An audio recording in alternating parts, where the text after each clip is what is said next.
Yeah, we fly just like rockets in the sky. Yeah, we fly just like rockets in the sky. We take off, we blast off, we stay up, we lift off, we too high, can't catch up, we too high, can't catch up. Yeah, we fly. Yo, everybody, welcome to the Horse's Mouth Podcast. I'm your host, Robin Gould, and I'm joined by my partner, my friend, Derrick Clyburn, who was with us on the last episode talking sports. And we're here to talk more sports today. We're going to cover 3 topics, and then I'm going to let Derrick tell y'all how he's doing, catch y'all up on anything he's got going on. We're going to get right into it. We're going to try our best because there are games currently being played. We're shooting this at like 8:15 p.m. right now. Mainly because I was stuck in Roxborough. I had a baby shower. It went well. Thank God for that, for everybody that's keeping up with me. And, let's go ahead and talk to Derrick real quick. Derrick, tell us how you doing, man. What you been up to? Oh, man, I'm doing good, man. Just been keeping up with the playoff games, working. So, I'm ready to get to it, man. Been locked in with the games and stuff. So okay, all right. Hey, same here, bro. I mean, I've been watching these NBA playoff series, bro, and I gotta say, entertainment-wise, this is probably one of the best playoffs I think we've ever had. Yeah, it's been super competitive, bro. I mean, obviously, the first round, as far as Cleveland and Miami go, yeah, that series, we don't count it. that was a wash. That was an annihilation right there. That was annihilation. Yeah, I don't even know how. To be honest with you, I still don't even know how, like, Miami showed up and just dropped a goose egg like that in all 4 games, and especially at the home stands, man. I don't know. Maybe I just expected more, but I mean, it was a playoff record, for a margin of error, in a series. Like they beat them so bad. That was the worst beating in playoff history. No way. Got a handy dandy call coming in. Hold on, Derrick, talk real quick while I keep telling us about the series. I gotta pick this up real quick. Oh yeah, man. Cleveland and Miami, that was a wash. OKC, they basically wiped out Memphis pretty easily. Then we got the Clippers Nuggets. That was a good. Went to 7. I mean, Clippers Nuggets went 7. Warriors Rockets went 7. Yeah. I mean, honestly, we said it, though. We said on the last pod that we felt like Clippers Nuggets was going to go 7. Oh, yeah. Whoever was going to end up at home was just going to end up winning the series. And, I mean, That's literally exactly what happened, man. So, yeah, man, let's get right into it. First, we're going to talk about Shedeur, man. I mean, outside of, obviously, the media attacking him and lowering his draft stock, for whatever reason they can come up with. I mean, I've heard some people say it's because Dion was his agent. I've heard people say it was off the field antics. I've heard people say he just wasn't good enough, which I think is the complete BS right there. And then to me, the worst thing that I've heard is that his off the field antics / attitude is an issue, or as far as maintaining focus on football only seems to be an issue for Shedeur. Something like the Giants gave him an installment plan, and he didn't come through 100% prepared, and then lashed out at the coach for basically saying, hey, bro, this is the NFL. It's your job to come in prepared. I mean, I know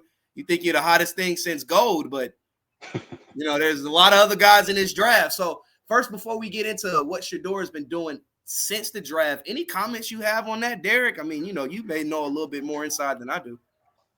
Yeah, man. I just know that most of the draft experts had Shedeur as the number 2 quarterback, and he ended up being like the 6th quarterback taken. So I don't know what. I mean, I guess they can say he tanked the interviews or whatever, or they were intimidated by Dion being his agent, or they didn't want all the off the field drama that comes with drafting Shedeur, whatever excuses they got to make. But to be able for all those quarterbacks to be drafted before him with the way he played on the field, with his tape, what he put on tape is just ridiculous. All the other extra stuff, I mean, it just shows who's in power. I mean, the NFL owners, they want a certain type of quarterback on their team, running their franchise, So it's just a lot of different things I going mean, on dude, behind the scenes that we don't even know. but what's crazy to me is, okay, so we've had the Baker Mayfields of the world, very expressive, very loud, very off the scene antics. We've had the Johnny Manziel, we've had the Deshaun Watsons off the scene antics. I mean, literally going through court for sexual misconduct, and he still got a job. We Right. got, I mean, we've got Got paid. you. Got paid. You say Still what? getting paid. Still getting Still paid to this getting day. paid to not play. He's on one ACL and I mean, been attacked for sexual misconduct and still got a job. But besides that point, we got fall off seasons from guys like Aaron Rodgers, who's receiving so much interest from NFL teams, and even older guys who have moved on from former teams like Geno Smith to the Raiders. All of these teams still passing on Shedeur when it doesn't really seem like the quarterback future in the NFL is that secure. I mean, even when you look at Indianapolis with Trent Richardson, he's facing injury problems. Guy can't throw out the pocket. We got, I mean, it's just the truth. We got Drake May. I mean, even though the future looks bright, is it really? I mean, we don't know if the head coach changing and all of this stuff going in. So, obviously, them passing on Shedeur was more of a personal attack to me anyway than it was a football move. And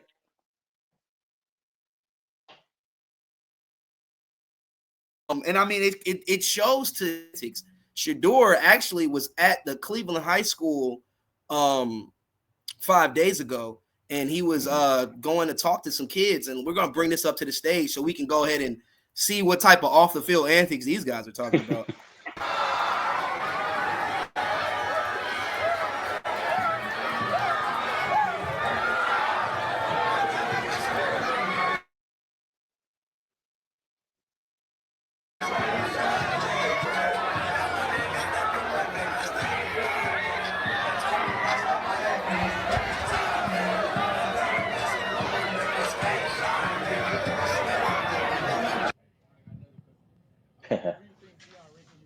Okay, so I'm not sure what's going on with the. Oh, okay. It's just the video is not that loud. But clearly you can see that the kids are excited to see him. He's talking to the children about football, preparing for the game, what it takes to get to the next level. And my biggest thing is that obviously everybody from the Cleveland Browns isn't there. It's just Shedeur. Right. This was uploaded on the Cleveland News and on the Cleveland Browns website. I mean, not website, but social media platform, where he's really engaging the students and, showing himself to be. I don't even know if you heard this. The Cleveland radio stations are hating on Shedeur because of this. They're actually calling him out, saying that he's doing it all for attention. He's not doing it for the good of the kids. He's just doing everything because it looks good. Let's bring Marcellus Wiley onto the stage, and he'll give a similar breakdown to what I'm talking about. But all I see here is a guy who's happy to be in a city that drafted him, and he's going to go talk to the kids. Marcellus Wiley, that dude. Let's talk about Shedeur Sanders, and I'm not going to say this loosely. The level of hate he's receiving from his own fan base, from Cleveland already. Yeah. Now, it's one thing to talk about what we all talking about, because that's what we talk about. But it's another thing to talk about that and hate on it, especially when it's something good. Well, Shedeur Sanders found himself victim of this. Now, he got enough battles to face, right? He going to walk into a quarterback room. They're going to be Deshaun Watson right there with one Achilles, but still on the roster. He making too much of that money. Joe Flacco right there. Kenny Pickett right there. Dylan Gabriel's right there. And then Shedeur Sanders. Good Lord, it's a lot going on. Now, it's one thing when you got opponents out there and you see them coming. It's another thing when those opponents are wearing your same.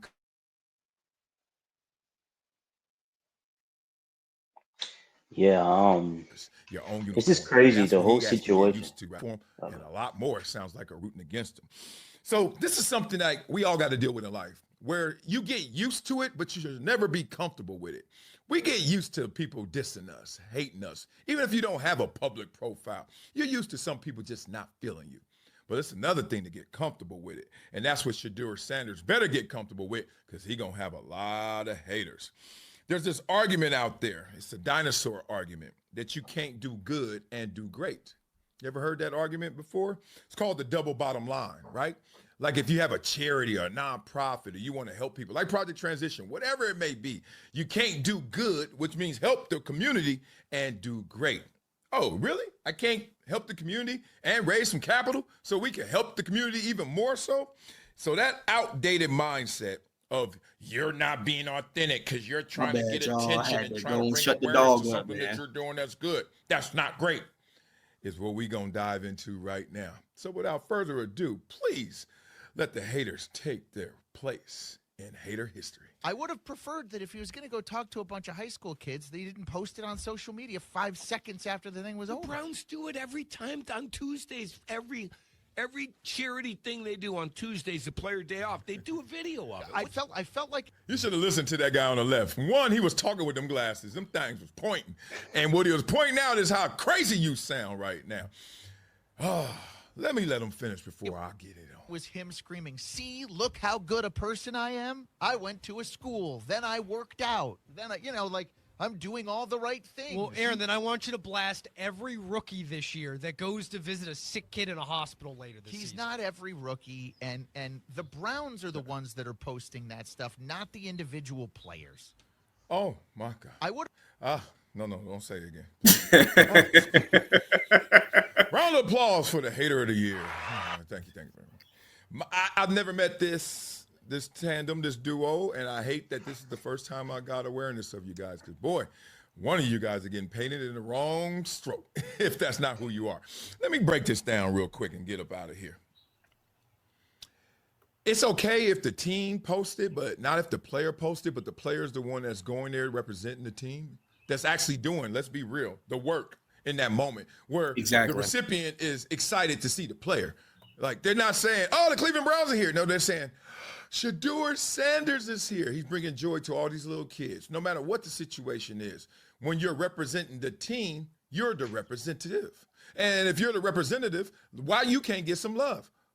Why you can't be the one that posted out? Oh, but do I have to correct you? Because you say, he's just doing it for the clout. He's just doing it for the fame. Did you even do your homework on this one? Shedeur did not even post it. What? Nope. Y'all know Boog. Crazy. Y'all got to give Boog Knight some love. Boog Knight said, man, Shedeur did not post anything. I posted it. He didn't ask me or anyone else to post anything, nor did he ask for 100 cameras to be on him upon his entrance into the school. This isn't his first school visit. He's done many in various cities and states. Okay, so obviously it seems like in Cleveland we have a problem. Okay, first thing, before I even let you get into it, Derrick, and give your opinion, I'm going to go ahead and address the elephant in the room, and that's the quarterback situation of the Cleveland Browns. You got a guy on your roster that's got one ACL and just finished beating court, literally, just finished settling 24 sexual misconduct cases. Then you have another guy on your team in Joe Flacco, okay, who's damn near 40 years old, if not already past 40, okay? Then you got Kenny Pickett. You could say the guy that, wasn't he the guy that, didn't he save the Eagles one year? Oh, no, that wasn't Kenny Pickett. That was, what's his name? Nah. That went to You talking about Nick Foles. You talking about Nick Foles. That was Nick Foles who did that. Yeah, I mean, Kenny Pickett ain't worth a damn. He used to play for the Steelers. He used to play for the Steelers, and then he was a backup last year for the Eagles. Yep. Yeah, man. Then you got Dylan Gabriel, and then you have Shedeur Sanders. Based off of every name that I've listed, Cleveland, you should be thanking God you walked away with Shedeur Sanders. To be honest with you, you should be thanking God. And I'm gonna be 4,000%, always are. Y'all suck. The Browns suck. I don't even think the Browns. I'm 26, turning 27 in August. In 27 years of existence, they've never been to a Super Bowl. Let alone got let No, he alone was made great. it to an AFC championship. Like, Nowhere near. or has even had a Hall of Fame quarterback. Now, you can correct me on that, but I don't think Nah, the franchise has ever had a Hall of Fame quarterback, nah. ever. So if Shador Sanders isn't starting by season, Cleveland, you have your opinion, what you thinking was going on, man. How you feel about it? Yeah, I think it's just a wild situation that he's entering in. Like they kind of drafted him after they drafted Dylan Gabriel in the first place, already putting him in behind, putting him in a tough position. They already got like four other quarterbacks on the team, so who Yeah. knows going into training camp like how many reps he's gonna get. So he has to be like extra perfect going into training camp, make sure he's like going in there and doing his. I mean, he's gonna go in there and work hard, of course, but I'm just saying like how many like opportunities is he going to actually get to show off his skills and show his ability off. So we don't know exactly how much the coaching staff actually likes him, or even Well, the let me GMs or ask you anything. this, Derrick. Based off the offense that the Cleveland Brown ran last year, it was a lot of play action because they relied a lot on Nick Chubb in the running game. When they went deep down the field, it normally wasn't past 25 yards. Really, a lot of more medium routes in the post and to the corner towards out of bounds because they were scared Deshaun Watson was going to throw a pick every time he let the ball go. That ain't what they want to say, but that's what the film say. I played football, okay, and I've watched football, and the film say normally when you're sending everybody out of bounds on your wide receivers and your tight ends, it normally means you don't trust your quarterback throwing ability.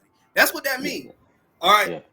Does the Cleveland Brown offense even fit Shador Sanders? See, this is where my issue lays. Okay, Shador comes from a program where he threw a lot of bubble routes, a lot of short screen routes for Jimmy Horn and etc. They had a lot of talent on that wide receiver staff, alongside with Travis Hunter.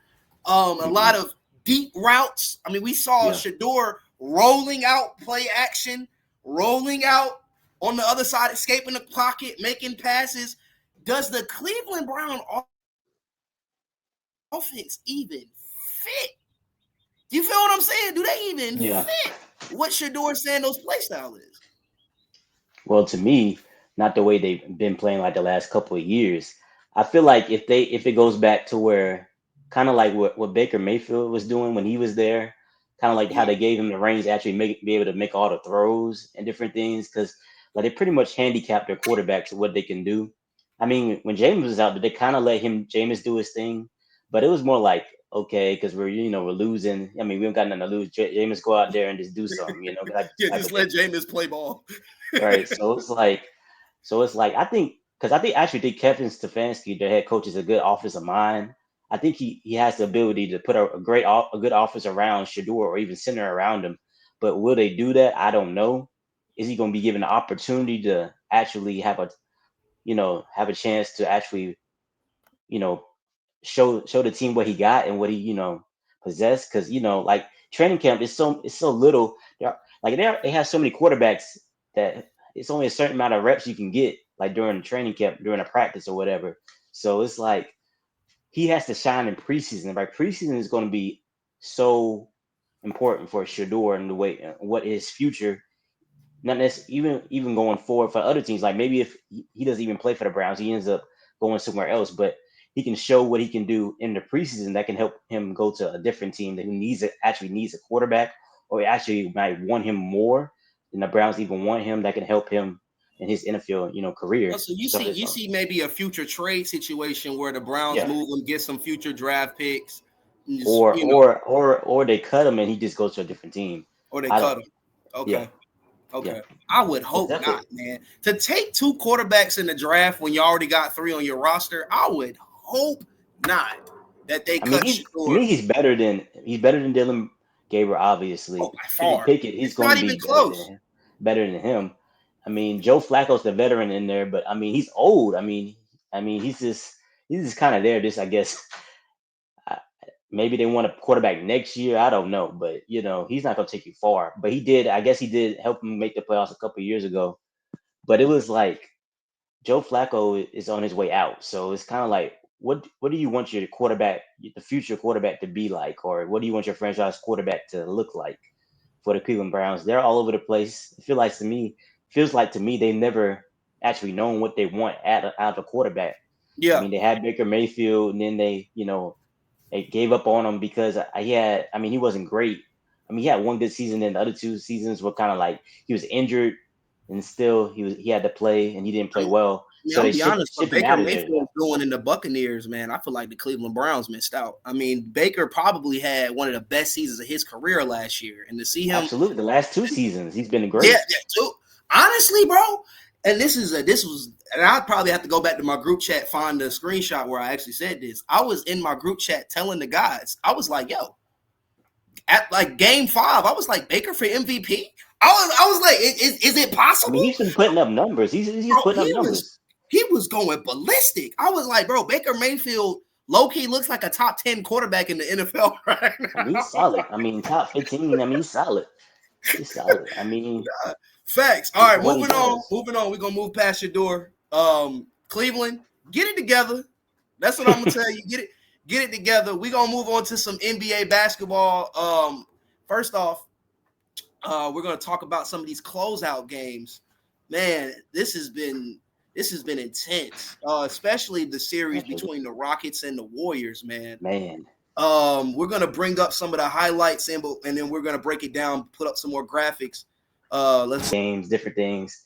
I mean, Steve Kerr, he's a championship coach, so I knew that they had the personnel to win this game just because they've been through so many wars together, and then adding Jimmy Butler, who's also been Warriors have defended in this series. So yeah, that's why I chose. I picked them to win this game. And I was leaning with you. Yeah. But if Golden State can manage to keep this under 200 points, limit possessions, and play lockdown defense, there's no way they're going to lose because history. You get what I'm saying? That the complete outlier that changes the entire series. If you don't have a guy doing what Stephen A. did, you're going to lose to the Warriors. Now, let me ask you this. Well, as far as the GOAT conversation, goes, it's kind of hard to, gauge exactly like if he's towards the end, Steph Curry. It's kind of like if you're thinking about if you're starting from like 15 to like now, so that's a 10-year span, like 2015 to 2025, 5 straight finals actually. So they lost 2, and then they won the 1 in 2022. To me, the reason why I think his career is so weird is just like in the middle of his career, like at last like couple years, he's like last year he got last year? Okay. Last year they missed the playoffs. Yeah. And then the year before Chips and Braun. I mean, so it's like that's what he's coming from. I don't see it that way just because this round of the playoffs of that next season, the season where they dropped the goose egg against LeBron in the finals after putting up the greatest regular season record of all time. That next year, without KD, they get bounced in the first round. We gotta talk about this guy right here. Oh my goodness. Jalen Green. You want to look, everybody want to hop on James Harden because James Harden been disappearing for a long time.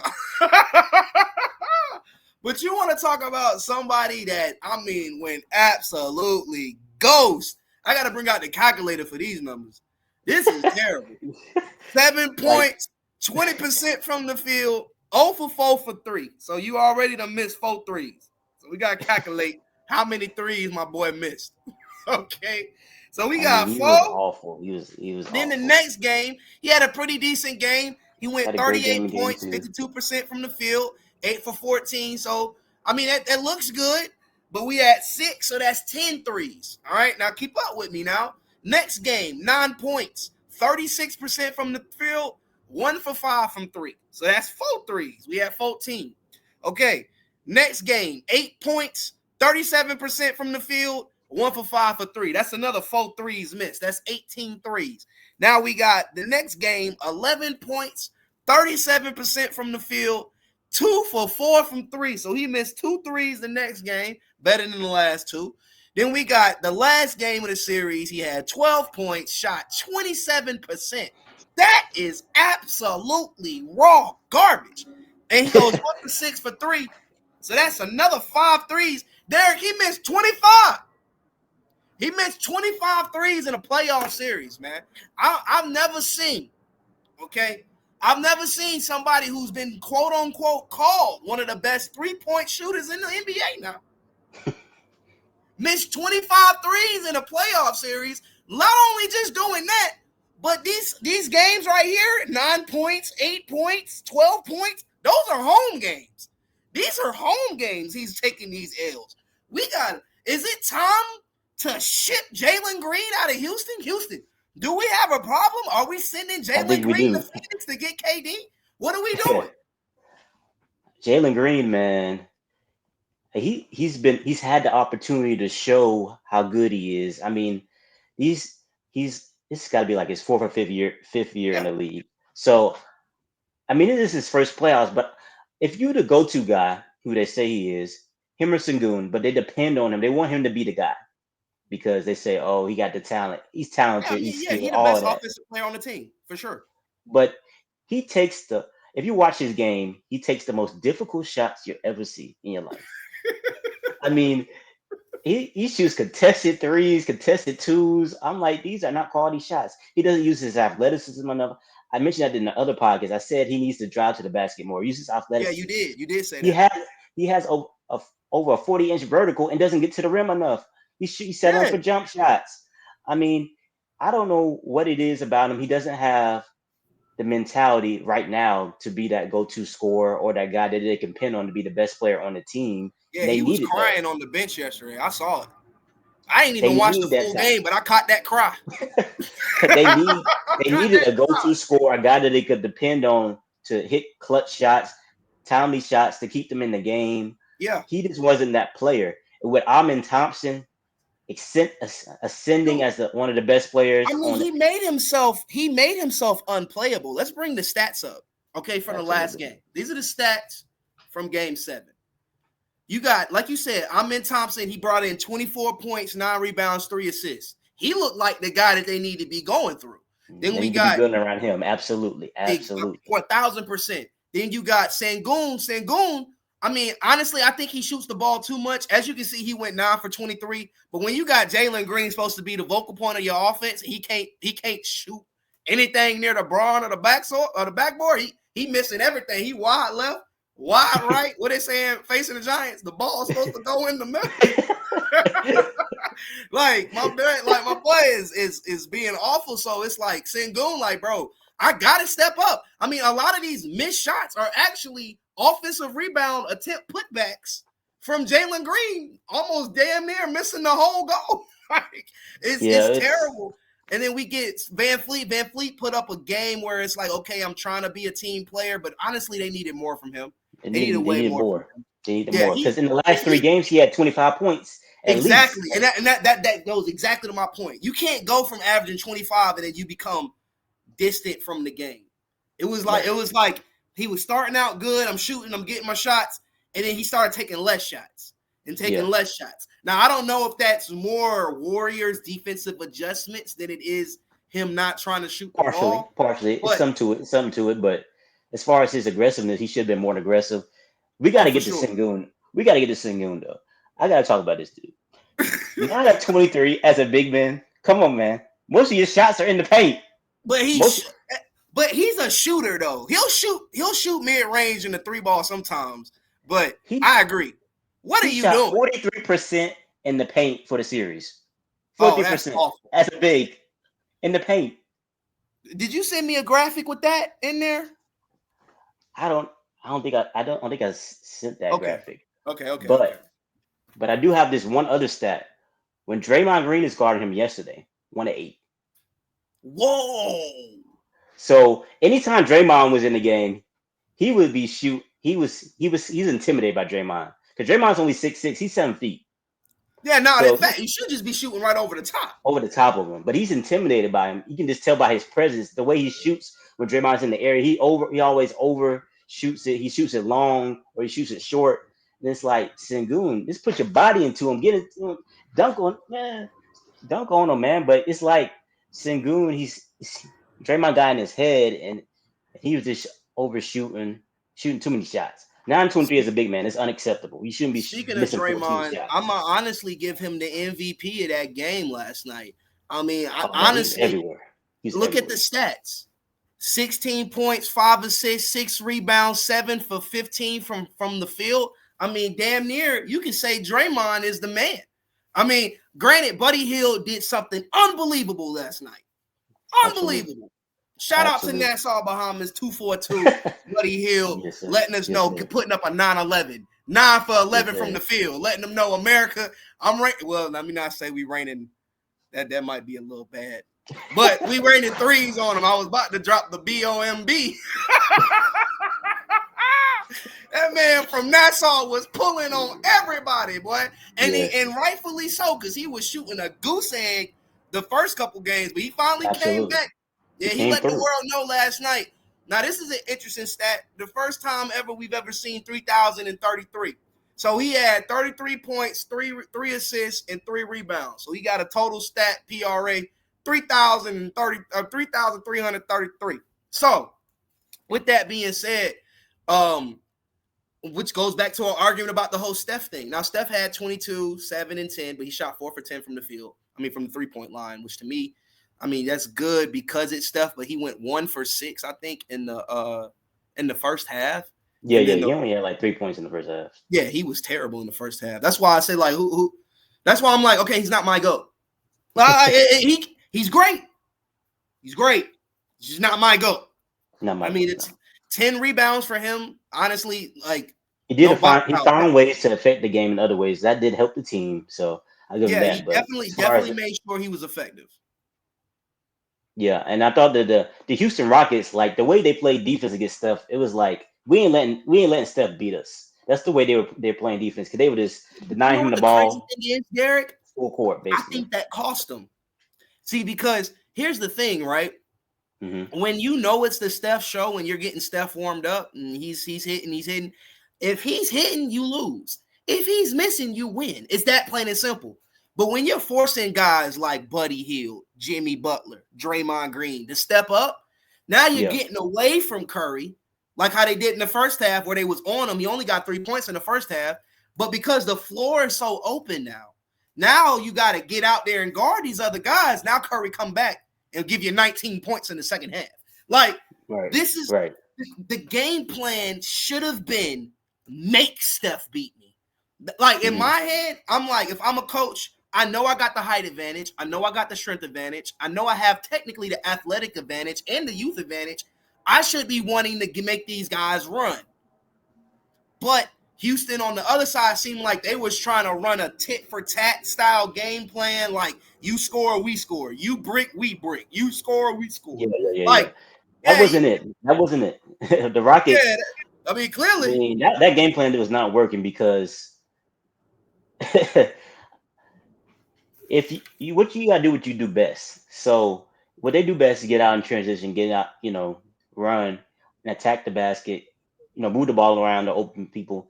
I thought it was a mistake by Ime not to put Steven Adams in the starting lineup because I thought that we're going to do. That's what they were going to do to start the game. So it'll already put them at an advantage because Steven yeah. Adams had been so good with it on the court with the How Rockets. many minutes did he end up playing?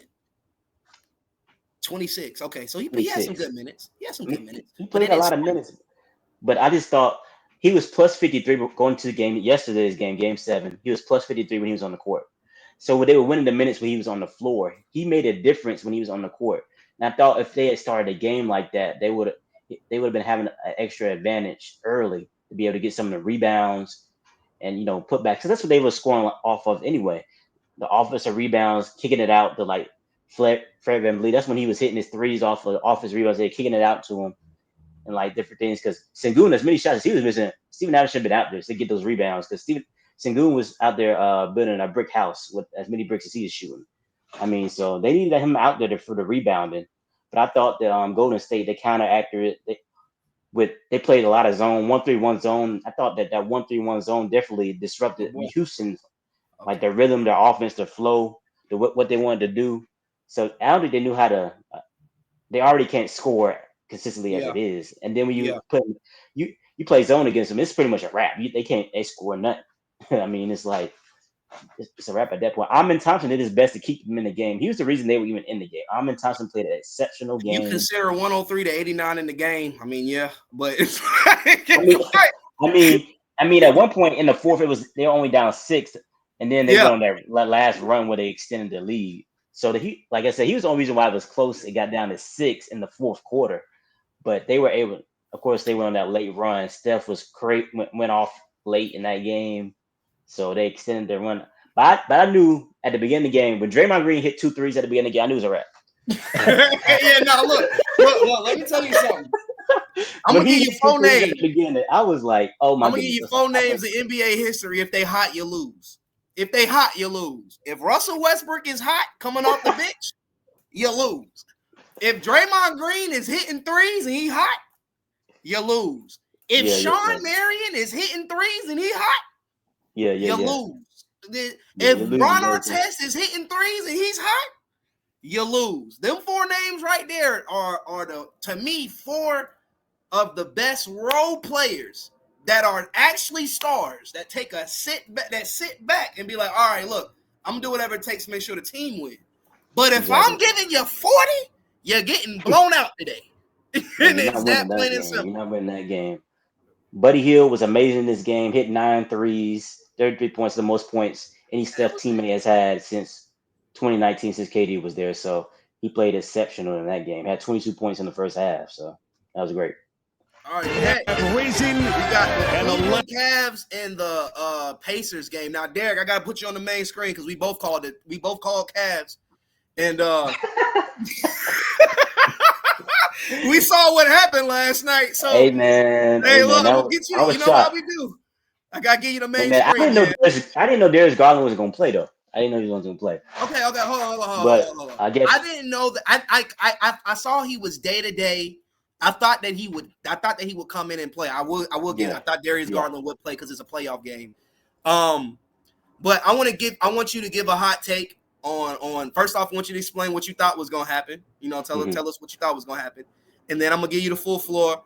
And you explain what you saw happen and what the Cavs could have done better, or what did the Pacers do? Like, is it more of a Cavs win? I mean, the Cavs gave the game away, or did the Pacers steal it? I'm gonna give you the full floor. Right. So coming into this game, I mean, the Cleveland Cavaliers have been the best team in the playoffs this far. They annihilated the Miami Heat in the first round. They had the best offensive rating in playoff history with 136.2 offensive rating. They were averaging the most threes with 19 threes per game. They had the best offense, half court offense, all that. So coming to this game, I was expecting Darius Garland to play. So since he didn't play, but I was expecting Darius Garland and Donovan Mitchell to own their matchups, as far as like be able to get theirs in their matchups, take advantage of their mismatches and different things of that nature. And then the way they move the ball, the off-ball movement, the way everybody's involved in the offense, the way they get everybody going as far as scoring. They get their shooters open. They get pick and roll game. They got the rollers. They got Jared Allen and Evan Mobley rolling to the basket, and they getting buckets at the rim. I thought that was going to be the difference in the game. But with Darius Garland out, it put him at a disadvantage because it put more onus on Donovan Mitchell to facilitate and get other people involved. And that's not really what he does. He just needs to focus on scoring. And when Darius Garland isn't there, it's more pressure on him to do more scoring. You got something? Derrick, let me ask you this while you're talking, because I didn't want to cut you off with that. Do you feel like now like I watched a little bit of this game? Do you feel really more all of it? Do you feel like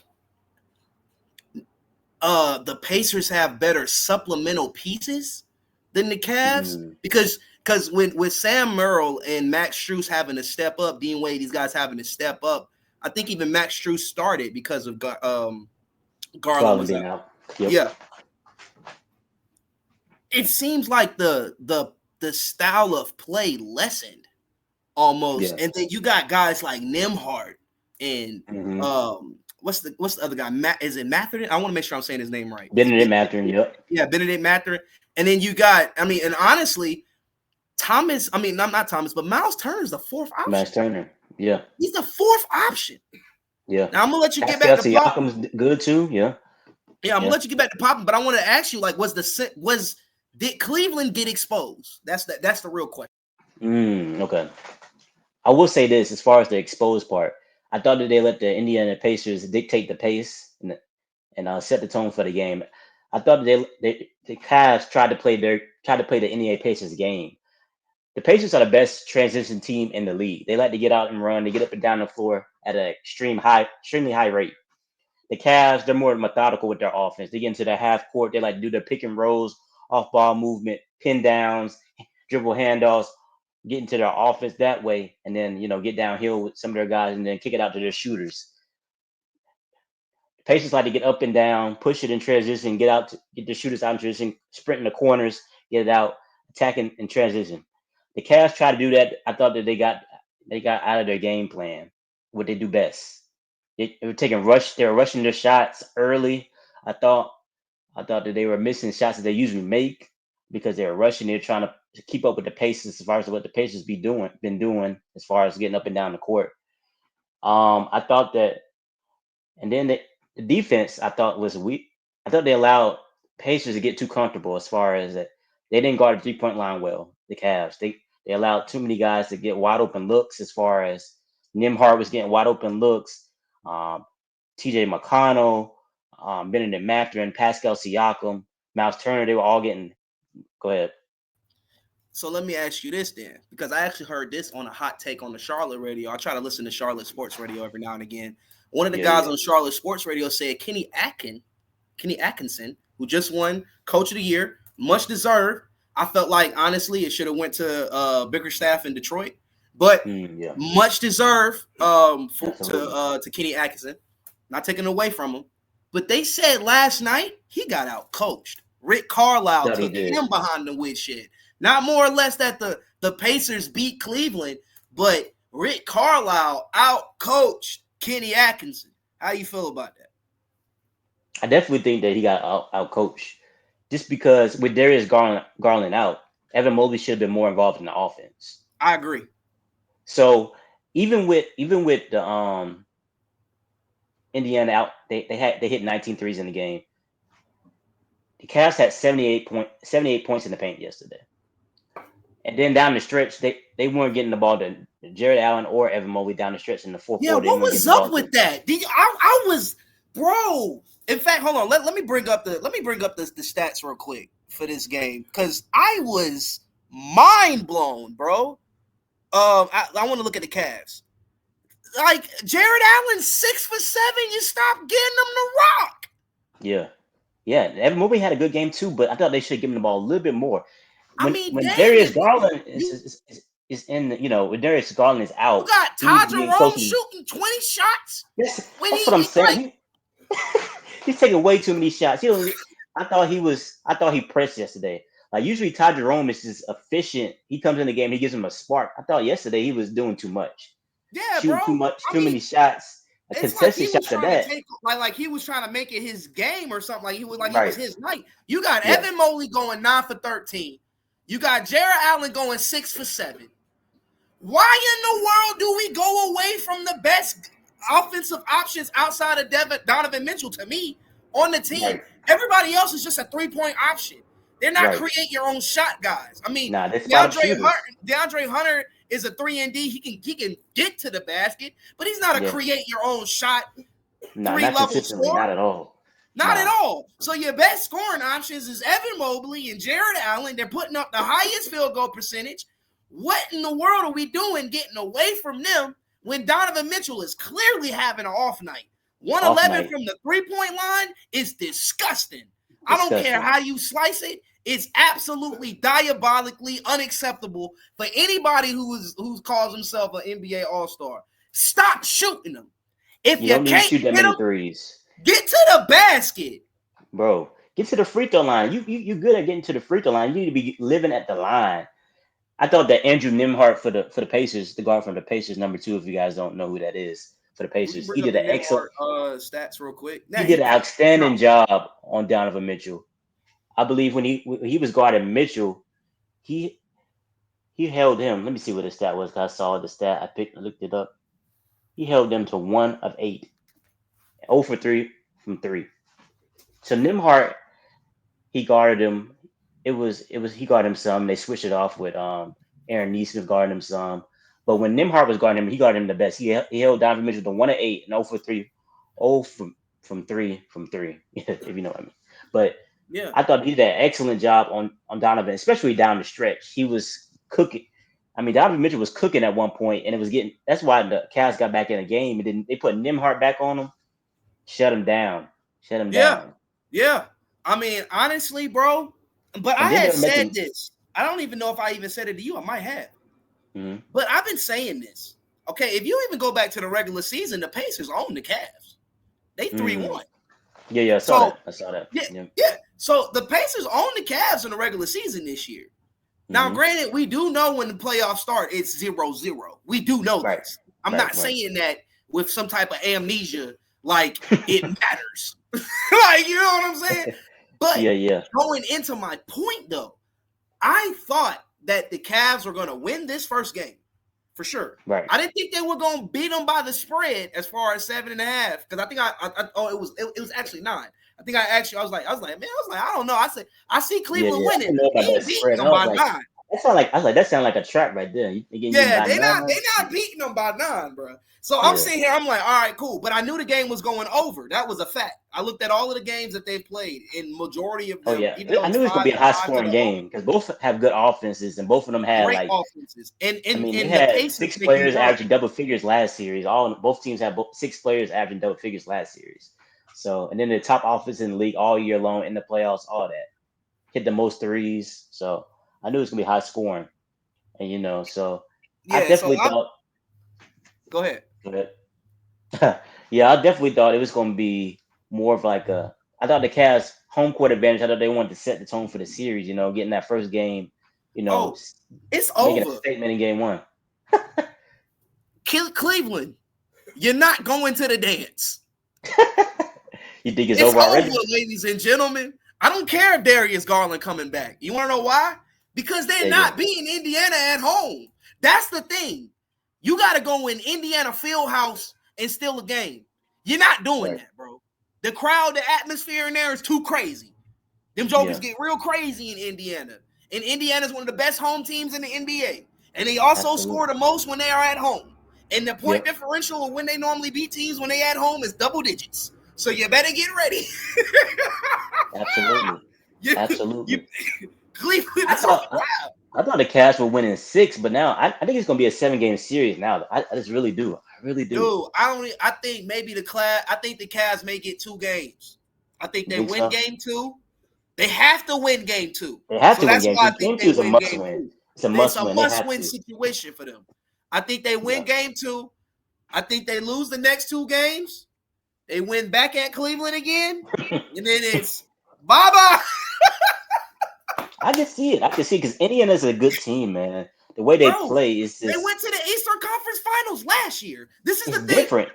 It's different from any other team in the league. They play so fast. It just catches teams off guard. The only team that Indiana can't beat in the East is Boston. That's it. Boston beating everybody. That's it. The only team that Indiana can't beat is Boston. And I was telling everybody all this from the regular season. I said, let the Pacers and the Cavs match up. See how this go down. I said, let them match up. Let's see how this go down. And we're seeing I want to see what adjustments the Cavs make, though. I want to see what they got to get Evan. They got to get Evan Mobley more involved. Bro, I had it going like this, Derrick. Game 1, Cavs. Game 2, Indiana. Game 3, Indiana. Game 4, Indiana. Game 5, Cavs. Game 6, Indiana. That's how I had the whole series when the moment I saw the matchup. I ain't mad at that.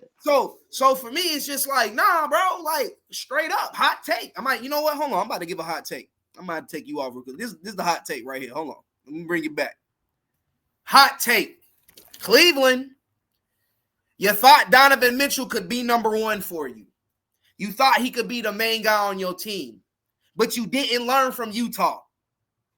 You didn't learn. And so now you got a guy who's going to take a whole lot of money from you.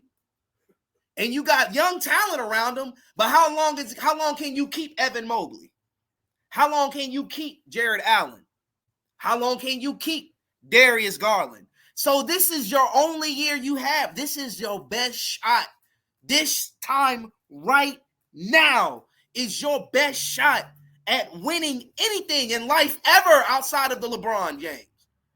Anything. Mark Price couldn't deliver. Brad Daugherty couldn't deliver. Donovan Mitchell cannot deliver. You're going to have to get a real number one. Donovan Mitchell is not Jason Tatum. And I say that with all due respect because I think Donovan Mitchell is a great player. But he's not number one. He's more your number two, like a Jaylen Brown. But you got to give him a guy that can really dominate because when he going 1 from 11 from the field, you don't look like this at the end of the score. Bringing back in the homie Derrick. You let me know what you think about my rant. Had to let Cleveland know. Because like my boy Joakim Noah said famously, ain't nobody going to Cleveland for vacation. So y'all better get it together. Like, y'all better This get is it it, together. man. Their best chance. They got home court advantage. They're the number one seed in the East. They got home court advantage. This is their best chance. This is their best chance. Because the teams are, Detroit's going to get better. The Knicks probably going to get better. Boston always going to be there. So it's like, this is your best chance. I mean, you got to get it done. Darius Garland being injured is not good. It's unfortunate. But you still got enough horses to make something happen. The Pacers are not unbeatable. Y'all can beat them. Yeah. If y'all gotta play your game. You can't play their game. They get up and down the court. That's what they do. Y'all are great at methodical offense, getting into your half court offense, your off ball screens, your dribble handoffs, all that different things like that. Get into that. Get your off ball movement. Get downhill. Get Evan Mobley more involved in the offense. Play defense. Y'all got to guard a 3-point line. Why y'all leaving them dudes wide open like y'all really gonna open in the They're game? blowing my mind. I don't understand what type of defense y'all are playing. Do y'all know y'all playing the Indiana Pacers? Do you know you're playing the Indiana Pacers? Their offense is almost as good. It's on par with the best teams in the league. So y'all gotta respect. Y'all gotta respect. We talking real gangster right now. Like y'all gotta respect the Pacers. The Pacers ain't no slouch. They're not a slouch. Put some respect on the Pacers' name, bro. Come on, man. Tyrese Halliburton is hooping. I saw a stat today where he had like, I think it was 190 something assists with like, I think it was like 30 turnovers or something like that. What? I was like, oh my God. All right, so we about to move on from him. We ain't gonna beat up on you, Cleveland, too much. You gotta show us something. We gonna move on. We ain't gonna hurt you. Now, Derrick, I'm gonna have you explain some of these graphics that you sent me because I read some crazy stuff. This graphic right here, number one, I see this, man. I want you to go ahead and pop it, man. Shout out Hoop Muse for this graphic. Go ahead and let us know what's going on here, brother. So Buddy Hield, he had an awesome game last night against the Rockets in 7. Had 33 points, 22 points in the first half, 9 threes overall for the game. That's the most 3-pointers made in a playoff game on 75% from 3-point line. So he had 9 threes. I think he shot, I forget what the total amount was, but he shot 75% from 3. That's the most in playoff game history, tied with Gary Trent, who in that game we talked about the other day when he stunk up the joint at the end of that game. I'm still here. I'm just letting you get the floor. I'm right here. Jamal Murray also in 2020, one of his great games he had in the bubble, he had 9 threes. Jason Terry in 2011 on their finals run had 9 3-pointers in a playoff game. Last night Buddy Hield tied for the 9. Had 9 3-pointers, tied for the most in NBA history in the game 7. Showed up, balled out for the Warriors in a much needed game where if he doesn't play that well, I don't know if they win that game. I don't know if they win that game without him. So shout out to Buddy Hield having the game of his life and the most important moment of his life, most important game of his life. 242. Shout out to it. Absolutely. I'm gonna bring up another graphic that you sent me. We had you talk about all of these. I'm just gonna pop them up and then you just break them down. Oh yeah. I got you. The Nuggets. So the Nuggets defeated the Clippers in Game 7 on Saturday. The Nuggets, they played an outstanding game. Clippers, they had an embarrassing performance in the second half. I have no words They were out of they played with no energy, no effort, no urgency in that second half. James Harden stuck up the joint again, but what's new? But in that game, the Nuggets were the first team that has 6 different players score 15 plus points in a game 7. Aaron Gordon had 22. Christian Brown had 21. Nikola Jokic had 16. Jamal Murray had 16. Russell Westbrook had 16. Michael Porter Jr. with 15. Jay, go ahead. Derrick, you saying something right now, bro. You're saying something right now, bro. I'm gonna have to rewind you because you really took a hot take. You took a hot take. You called out the beard, bro. He's not the. I've been saying this for years. The beard died in 2019. He's no longer the beard now. Okay? Yeah. He's no longer the beard. He is too happy. Okay, I call him the stripper man. He's Mr. Stripper Man. This is the man that fly the strippers to the games. In fact, you know what? It was a report. Let me see if I can find this real quick, bro. And screenshot this and insert this foolishness inside of the darn game. Hold on. Inside of the darn pod. Let me if I could just see for 1 second. Keep talking, Derrick, about the beard and his collapse. But let me just pull this up real quick. Hold on. Yeah, James Harden has historically been bad in game 7s, in closeout games, and elimination games, whatever you want to call it. He now has more losses than wins in elimination games. So, okay, yeah, I was right. Hold on. James Harden flew out Cherokee the ass, who is a porn star, ladies and gentlemen. Sorry, if you YouTube, you know, do what you got to do. His video not made for kids anymore. But he flew out his favorite porn star to game 7. Now I'm gonna read y'all James Harden's stat. Okay, I'm gonna read y'all his stat package for last night. Okay. James Harden put up. Let me see. Box office. Hold on. Because this is got to be one of the biggest meltdown. Everybody want to talk about LeBron meltdown. Okay. When in games, what was that? Game 7 against Dallas? yeah, game 4 or 5 against Dallas. Yeah. 2011 finals. Yep. Yeah.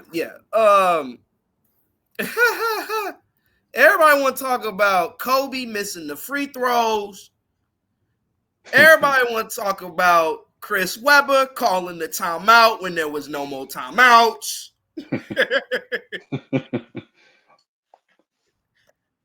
Need y'all James Harden's stat. He played 35 minutes of basketball, went 2 for 8 from the field, 1 for 4 from 3, had 7 points, 7 measly points in a game 7. Now he had 13 assists. He was swinging that rock around, but that's not what we needed you to do today. Got to be aggressive. Game 7 got to put it all out there. Go. What are we really doing? Like, come on, bro. Like, this is what year? How long has he been in the NBA? It's got to be like at least 15 years. At least year 15. Yeah, like year 15. Yeah, bro. Like, what are you doing? What is the purpose of playing basketball for you now? Are you just making a check? Because, bro, what are you? I mean, it's none of my business. I don't have no problem with him flying anybody he wants to the game. Let me just say that. But if you're going to fly out a porn star and then you put up a performance like this, the only thing that's going to make me question is, what was you doing before the game or the night before the game that got you playing so bad when we really need you the most? Kawhi looking at you like, what?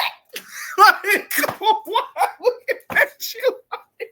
This happens. It's common. It happens every year, pretty much. Yeah, I was saying not every other year. Happens every single year, bro. Moving on. We ain't gonna keep cooking you. We ain't gonna keep cooking you, James Harden. We ain't gonna keep cooking. We gonna talk about this record that came in today. Derrick, show us Steph what's going Curry. on. he had a great he it wasn't the best offensive game for his standards. He usually averages like 30 points in elimination games. But yesterday he became the first player to have to win his third to win three road game seven, scoring at least 20 points in each of those contests. So he's played in I get his last three road games, game sevens, he scored at least 20 points. It's the first time done in the history of the game. So Steph Curry, of course, he's setting records, one of the greatest players of all time.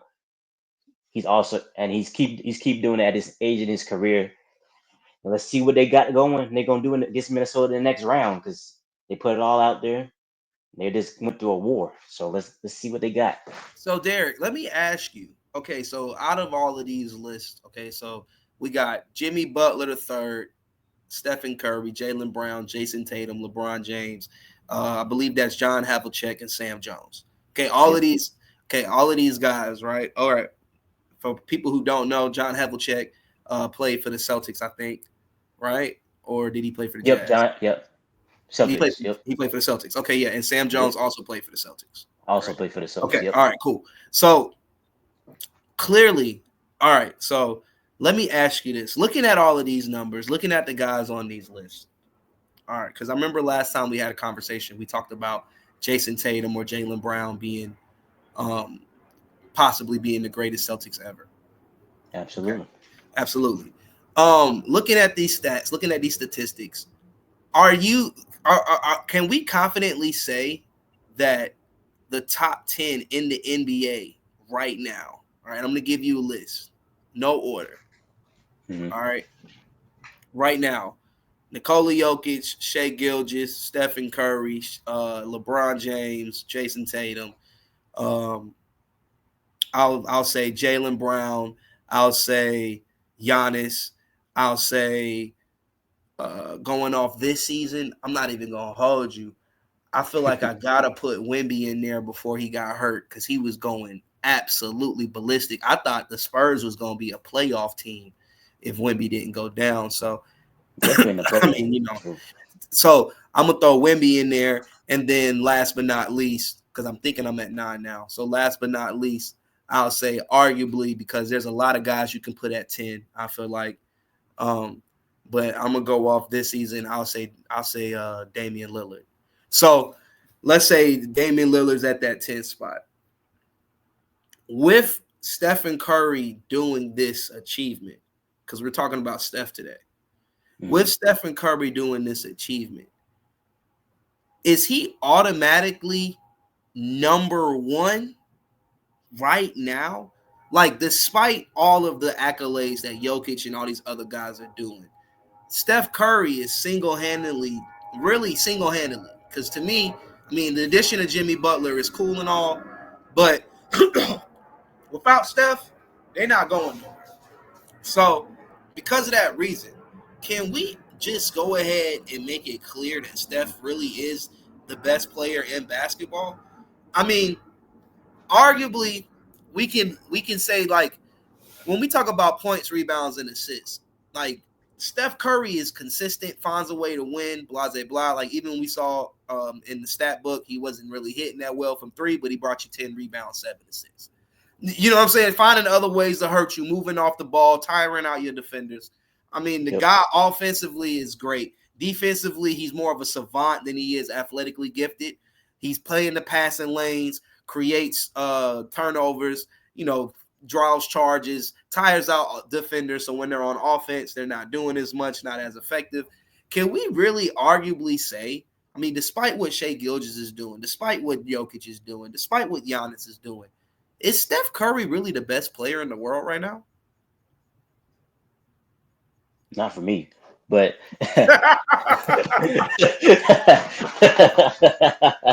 Yo, that's funny, bro.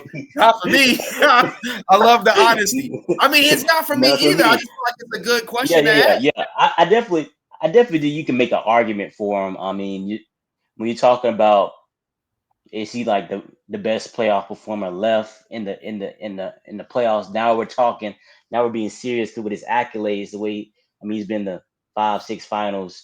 I mean, he's a 4-time champion. He's a MVP, a Finals MVP, the greatest shooter of all time.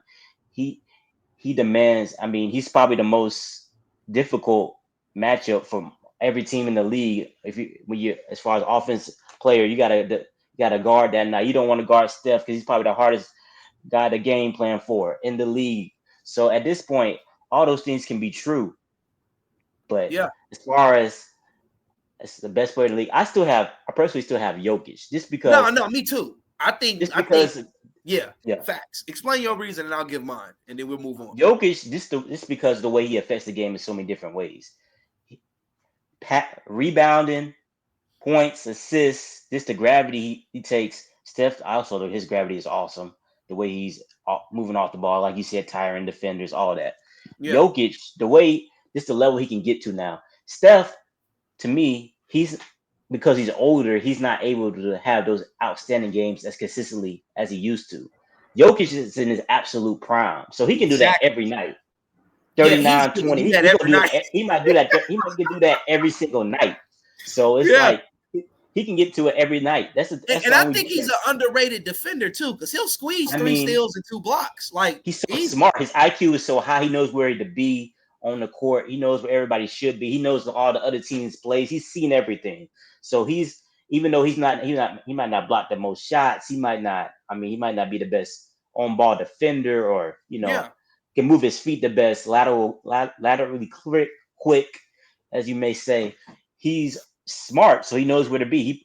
He was one of the top players in steals in deflection this year. I mean, he's smart. He plays the passing lanes, and then rebounding is part of defense too. So he gets a lot of rebounds. That's finishing the defensive possession. You get the rebound, you can go out, and then you can go in your offense. So, and I love that point. I love that point you said, because that really leads my point. My dad was big on boxing out and controlling rebounds, because that's all the old heads in the barbershops will tell you. Whoever controls the rebounds controls the game. Absolutely. Okay? And Jokic controls the rebounds on both sides of the glass. And when he's on the defensive side of the ball getting the defensive rebound, his look-up, kick-out game is the best in the NBA. I mean I've seen him make full-court passes. Absolutely. Like a quarterback. Absolutely. I mean, he makes some of the most insane passes you'll ever see. Best passing big man in the league right now. Absolutely. By far. And then not to mention, because I'm not even going to talk about what he does like so much as far as points wise, because once he gets a lot of points, they try to double him, etc. I'm going to talk about what Jokic does in the clutch. That shot he hit over Anthony Davis in the playoffs, I think it was like 2 years ago, where he hit the shrug. I mean, I'm talking about that had to be one of the greatest shots in NBA history. I haven't seen nothing like that before, because it was just such a crazy shot. Like this dude, like Anthony Davis is one of the best defenders in the league, and this dude, he does like some type of move, and he just shoots it over the top of him. I was like, the ball up in the air, all nothing. It was all net. I was like, oh my goodness. Jokic is unstoppable. And I like and what he does to the centers in the NBA, he abuses Embiid. He abuses Towns. He abuses every single big in the NBA. There is not one big that matches up with him. And I'll give you one even better. There's no way you can game plan for him, because he's so effective in the plus and minus and as far as moving the ball around. He don't have to be hot. He can give you a game where he got 13 points and Jamal Murray give you 45 and you can't beat him. Yep. That's my whole point. And I'm going to leave it at this, because we got to talk about WNBA and we're going to hop off. But I'm going to leave it at this. When it comes to the best player in the NBA, the most valuable player, I look at, okay, if I take this guy off the team, what does the team do? And if I put him on any other team in the NBA, can they make the finals, or will they win the championship? And I take Jokic off of Denver, they're not in the playoffs. Period. Nah, they sorry. They sorry. One of the worst teams in the West. But then I look, if I put Jokic on OKC, if I put Jokic on San Antonio, if I put Jokic on Golden State, if I put Jokic on Dallas with the roster they have right now, if I put Jokic on LA, if I'm on both the Clippers or the Lakers, if I put Jokic in Phoenix with Devin Booker and KD, and if I put Jokic in Boston, like if I put Jokic in Miami, anywhere you put Jokic, they sound like what we can make it. Even if I put Jokic in Charlotte as constructed, Brandon Miller, Miles Bridges, LaMelo Ball, Nikola Jokic, you got a problem. We might go to the finals. Like, this is the type of player where you literally insert him anywhere in the NBA and they automatically become a championship contender. And I'm going to leave it at that. And to me, that's what makes you the most valuable player. That's why when I go Shai Gilgeous, I'm like, he's playing great at the Thunder. But if I take Shai Gilgeous off his team, right, and I just plug him onto every team, if he is Charlotte, we make it to the playoffs. Probably get bounced in the second round. You get what I'm saying? Like straight out. Like if I put him on Miami, we make the playoffs. We'll get bounced in the second round. You know, but there's some teams that make them an automatic championship contender. Like if I put him on the Timberwolves with Anthony Edwards, it's a wrap, man. Yeah. Good luck. Over. But I'm just saying, like, and like I said, this might be a hot take, but to me, Jokic, and for how he really gets the whole everybody that plays with him, their stats go up. Russell Westbrook is having one of the best years of his career in the latter years of his prime because he's playing with Jokic. Mm-hmm. Like, you feel what I'm saying? Like, that's why I'm just like, to me, that's what makes you the most valuable player in the league. But yeah, we gonna get to the WNBA. The WNBA has been highlighted recently. Hold on, wait, whoa. I thought I was loading the video. I was actually playing the video. Okay, here we go. Video file. Let's get them in. Return to Iowa City is underway. We got Caitlin Clark and the Indiana Fever. They were playing the Brazilian national team. Caitlin Clark, the rookie sensation last year, won Rookie of the Year. Honestly, should have been on Team USA team, in my opinion. But, you know, I feel like that was the ego move by the women. You know, and this is no slight to y'all, but, you know, when they say one of them shining out of everybody, like that three right there, and they say a girl out there, look, with the shrug, she killing them. The shrug. Then the way she putting on a show as a white athlete, there's a lot of sisters in the WNBA, they not liking it. I don't care how they want to make it phrase. They trying to make it seem like it's sweet now. But you can't hide it on the court. She was getting some of the meanest fouls I've ever seen in WNBA basketball. Yeah. They attacked her on the court mentally. I mean, I'm talking about there was sometimes, I think there was an incident where a girl hit the ball out of her head and she grunting at her and following her all around the court after the play. I'm like, bro, they're trying to intimidate her. Trying to intimidate her, and she's still dropping like 25, 30 on you. She just want to hoop. She's just a hooper, pure hooper. She just want to hoop. Okay, going into this. Now, granted, I want to ask you 3 questions about WNBA. I don't know if you really keep up with it or not. Are you familiar? I don't keep up with it as much as the NBA. I mean, I'm a casual watcher. Let's put it like that, casual watcher. Yeah, I watch the WNBA. I'm one of the very few guys that has the WNBA. Hey, man, I'm getting. I get intrigued by it. You know, I mean, Caitlin Clark. I've seen it getting better. I've been a WNBA fan for 4 seasons. I used to talk the most trash about it because I felt like it was a terrible league. I felt like there was nothing fun about it. I'm gonna be honest with you. I felt like they were pushing agendas that had nothing to do with basketball, and I'm not afraid to say it's the LGBT agenda. I'm just have no purpose in seeing why we have to push agendas through sports. I don't care if it's politics. I don't care if it's sexual preference. Sports needs to be sports. Like, you get what I'm saying? So I don't like the fact that we always feel like we're picking sides. I don't like the agenda that they had against Caitlin Clark in the beginning of the season last year. I don't like the fact she wasn't. There's just so much about the WNBA that feels emotional. But it is a league full with women. And if y'all don't like that take, You take it up to your mom. I mean, I don't care. The fact of the matter is that it hasn't become a watchable product. I only became interested in it personally over 4 years because I was able to bet on it. Now, because I'm able to bet on it, I got a WNBA jersey. I went to the WNBA All-Star game last year to see Caitlin Clark and Angel Reese. But that was, but the WNBA, I'm going to ask you these 3 questions, okay? Oh man, that was a nice shot. With the way that Caitlin has basically re-energized the game, you got girls like Paige Beckers coming into the league. Dallas looks like they're going to be a potentially offensive machine with the Agumlakaya. I know I'm messing her name up, girl. And Paige. Yeah. She's a bucket. Her and Paige Beckers look like that's going to be pretty dominant. Chicago looks like they're going to have a revamp of their season. Angel Reese says she's been working on her game. Hopefully that's true. We got girls like in the latter years like Breanna Stewart and Alyssa Thomas and all these girls that are getting older. My first question is number one, arguably, is the WNBA, has it become a watchable product? Can men really get back interested in it again? I mean, we obviously know that women don't support the league. So, like I said, this is a raw, real, and authentic take. Y'all don't. Look at the numbers.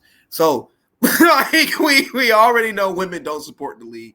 But do you think that hold on, let me actually clear that up. Not because women don't support basketball. Women are definitely active in college basketball.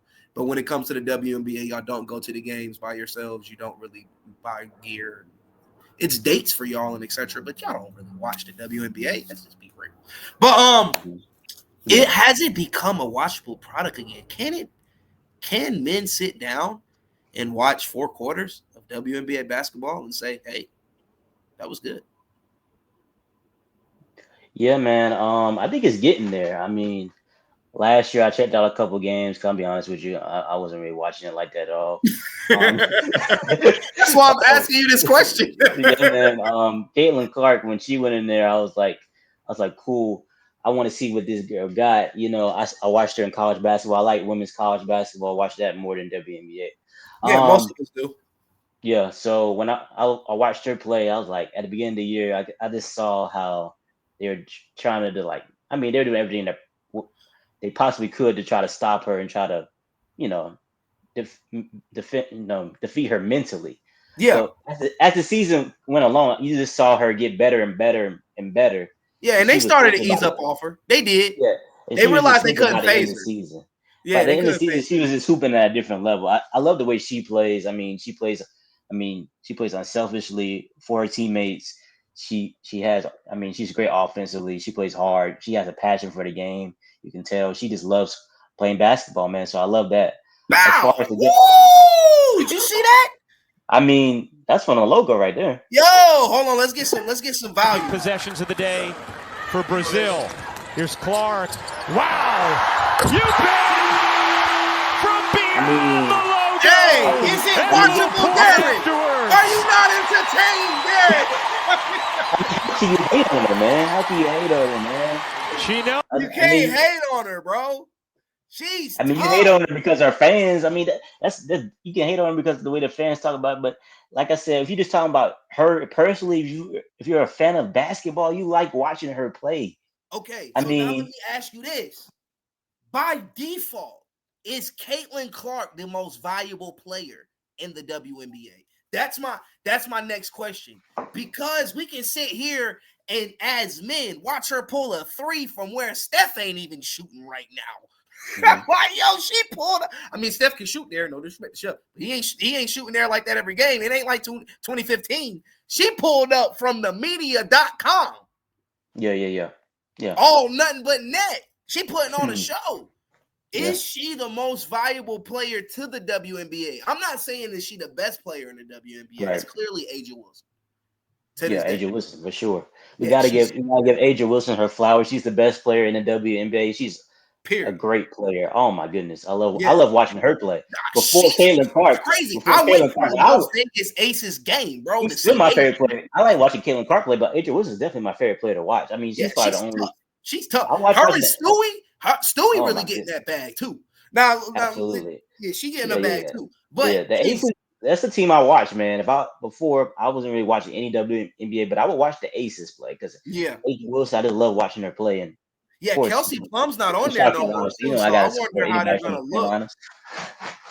Absolutely, absolutely. Yeah. But as far as most valuable, I think she's getting there because I think she's bringing more eyes to the game. I mean, you cannot deny how much buzz the WNBA is getting because of Caitlin Clark. And it Facts. and I can understand why the women might be jealous. They saying like maybe other people deserve it. Like we got to give our flowers to the people who've been doing it before. Like Aja Wilson. I mean, she's doing her thing. She's the best player in the league, and I hope she. I mean, people should watch her because she's a great player. I mean, and Caitlin Clark is just bringing more eyes to it. But I think the reason why Caitlin Clark was so popular is because of what she did in the NCAA tournament. I mean, Yeah, what no, she's done and then that college goes to basketball, and yeah. more people was watching women's college Then they're basketball than watching the the WNBA, so WNBA. they're So just when she came carrying in the that league, she fan had a base lot over. of buzz. But people are trying to act like she's saving it. But think about it, WNBA. I mean, they complain about salary, they complain about people not watching it, the ratings or whatever. But you cannot deny that she brought more ratings. Yeah, The ratings were higher because of her playing. More people were watching. I mean, USA, like you said, they dropped the ball not putting her on the team, or yeah, because people would have been they watching. missed out on the ratings, man. That those People games would have could have been had. watching the Team USA. I didn't watch not one Team USA game. I No, ain't me really watch either. I Team. didn't watch not one Team USA female game, and that's no offense to them. But I'll guarantee you, if Caitlin Clark would have played, I would at least watch I her would play. watch. I would have watched because I'm just So saying. I'm gonna ask you this final question. We're gonna hop off because we've been on an hour and 31. I'll be trying to keep it not too long, not Yeah, past an yeah. hour 35. All right, so last final question. We're looking at this roster right here. We see Caitlin Clark, Aaliyah Boston, Dewana Bonner, which I thought was a great addition to the team. Natasha Howard, Sophie Cunningham, Lexi Hall, Bree Hall. Got some talent on this team. Are the Indiana Fever championship contenders based off of roster alone? I mean, you got Caitlin Clark. Aaliyah Boston is a top 5 big in the WNBA, in my opinion, and at the 4 position. I mean, Natasha Howard and Dewana Bonner, like I said, great additions. And then Sophie Cunningham is opening up in her own bag. She went 1 for 4 but she's definitely a way better 3-point shooter than that. Bree Hall, Lexi Hall. I mean, Lexi Hall goes 3 for 3 from the field. Caitlin Clark goes 4 for 6 from the 3. I mean, 3 for 3 from the 3-point line. Lexi, they put up 108 points. Now, granted, this is the Brazilian national team. They're garbage. They couldn't even put up more than 40 points. But however, just off roster alone, can we say that the Indiana Fever championship contenders? I mean, they were what, the 8th seed or they were like the 5th seed or the 6th seed in the playoffs last year. I can't remember exactly, but they've had a rough start. But as Caitlin started to get used to WNBA style of basketball, they had a strong finish. I mean, super strong. Can we consider them championship contenders right now? I mean, I think they got to be in the conversation. I mean, they're not the favorites. They're not probably not top 3 or 4, but I mean, you got to put them in the conversation just because of Caitlin Clark. I mean, and Yeah. the talent they surrounded her with. I mean, they have a chance. I mean, in the way we probably understand that she's probably going to take her game to another level this year. I mean, with her knowledge and I'm sure she's worked on her game this summer. I'm interested to see what more she's going to bring to her game, what more she's worked on this summer, how much better she's going to get. But as far as the rest of the roster is getting better around her, I mean, Live alert: Knicks and Celtics in overtime right now. oh man, I can't wait to go back and rewatch what Yeah, happened. I'm gonna definitely rewatch it. But yeah, finish your thought. My bad. I had to live alert us. Oh yeah, for sure, we good. But yeah, I think I mean, championship contender for sure. Um, like I said, I don't think they're top 3, 4, but I mean, they're a wild card. You Yeah, know, I mean, they're a wild card team. Anything can happen, type of thing. I mean, I want to see one more. I want to see how the team comes together, how the chemistry is, see how how other teams are. Because there was some moves made in the WNBA free agency that were some good moves around that helped other teams get better as well. So I want to see how all the other teams fall out. But they're not at the top of the chain, but I think they could be a wild card as far as a contender for sure. yeah, for sure. Well, all right, man. Hey, let's wrap this thing up, my brother. Let's tell the folks, man. I really appreciate you for hopping on again, man. Like I said, we're Absolutely. gonna keep making this a regular thing. Probably one of the best sports guys, like I said, that I know personally. Derrick, Clyburn. Any final opinions that you got for him before we go? In fact, let me ask you a playoff series prediction. Live alert. Absolutely. Knicks are up 3 with 3 seconds left in the overtime. Oh wow! So they might take game one. They might Still take game one. They might get, but like I said in the last video, the Celtics always drop. Oh yeah. I mean, the series ain't over. Always. It ain't like the Pacers, Cleveland. But Nuggets are up 11-8 right now at the beginning of the first. Let's talk these two series. Give your prediction. Who's winning both? I'm gonna go with you said Nuggets Thunder first. Yeah. I'm gonna go with I think the Thunder winning 7. Think the Thunder winning 7? Yep. I actually am gonna take the Denver Nuggets. I don't think the Thunder really. All right, so I give them what do they call it? I give them the at-home advantage and the regular season advantage. But I just feel like it's the same situation with Houston. Just too young, gang. Too young, man. Don't got the playoff experience. It's a toss-up to me, man. I can go either way. Like I think it's going 7 games regardless. But man, I'm just thinking. I'm like SGA.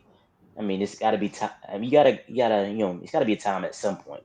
And then I think something that hurts the Nuggets is they don't have enough depth. Like they play. Yeah, I agree. The Thunder got real depth. Yeah, they got depth. So I think they might, and then they just came from a 7-game series, so they might be wore down. But I trust Jokic. I mean, Jokic and Jamal Murray. You can't count them out. You ain't ever counting out Jokic ever. Never. So I guess it's a toss-up game 7, but I gotta go with the Thunder. They're deeper. I think I feel like you're making valid points. I feel like you're making valid points. But we both can agree the best player on the floor is at Denver. And I always feel like when you got the best player, you always got a shot. You always got a shot. All right, my boy. I'll catch you next time. All right. Peace. We out. Hit him with the outro. Yeah, we fly to like rockets in the sky. Yeah, we fly just like rockets in the sky. We take off, we blast off, we stay up, we lift off, we too high, can't catch up, we too high, can't catch up. Yeah, we fly.